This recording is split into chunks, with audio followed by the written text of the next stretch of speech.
अस्सलाम वालेकुम वरहमतुल्लाह। बेसिकली मुझे अपने इन्वेंट्री मैनेजमेंट सिस्टम जो कि लारावेल पे डेवलप्ड है और इसके ऊपर मुझे कुछ काम करवाना है। It is working completely fine right now.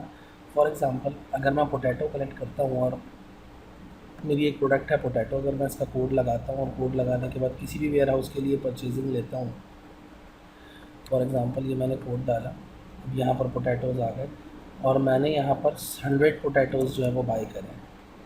तो फॉर एग्ज़ाम्पल इस वक्त जो है वो पोटैटो की क्वांटिटी यहाँ पर आ रही है 120। तो जैसे ही मैं इसके 100 पोटैटोज़ बाय करता हूँ तो ये हो जानी चाहिए 220।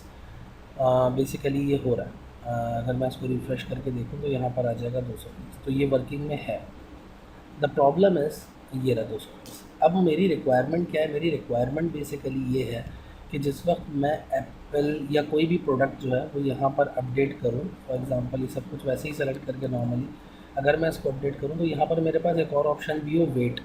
अगर मैं क्वांटिटी डाल रहा हूँ 10, तो वो 10 क्वांटिटी वहाँ पर अपडेट हो रही है, लेकिन इसी क्वांटिटी का ही यूनिट का अगर आप एक क्लोन बना लें और उस क्लोन का नाम रख दें वेट, और वेट यहाँ पे डाल दें, फॉर एग्ज़ाम्पल मैंने अमाउंट दिया, क्वांटिटी डाली 10 और वेट डाला जी 100 kg। तो अच्छा, यूनिट वगैरह से आपको उसकी ज़रूरत नहीं है, सिर्फ केजी को ही एक सिंगल यूनिट रख दीजिएगा। और वो जो आप यहाँ पे लगाएंगे, जो भी यहाँ पर यूनिट लगाएंगे, वेट लगाएंगे, उसकी तरफ अगर हम जाएँ तो पोटैटोज़ इस वक्त हैं 220। और ये 220 पीसेस हैं या जो भी इसके पैकेट्स होंगे, बॉक्सेस होंगे, प्लस यहाँ पर लिखा हुआ आ रहा हो कि वो कितने केजीज़ में है।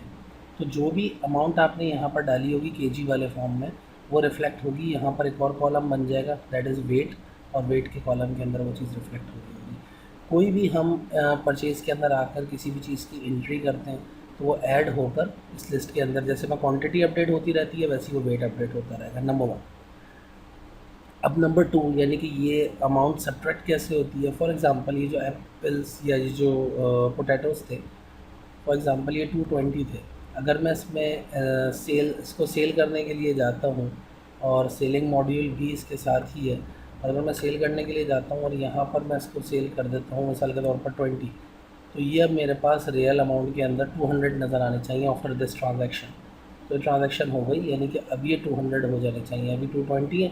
Let's see after the refresh, तो ये 200 देखें आपको नज़र आ रहे हो, ये 200 हो। तो इस तरीके से इन्वेंट्री के अंदर चीज़ का ऐड होना और सब्ट्रैक्ट होना वर्किंग में है, ज़बरदस्त है।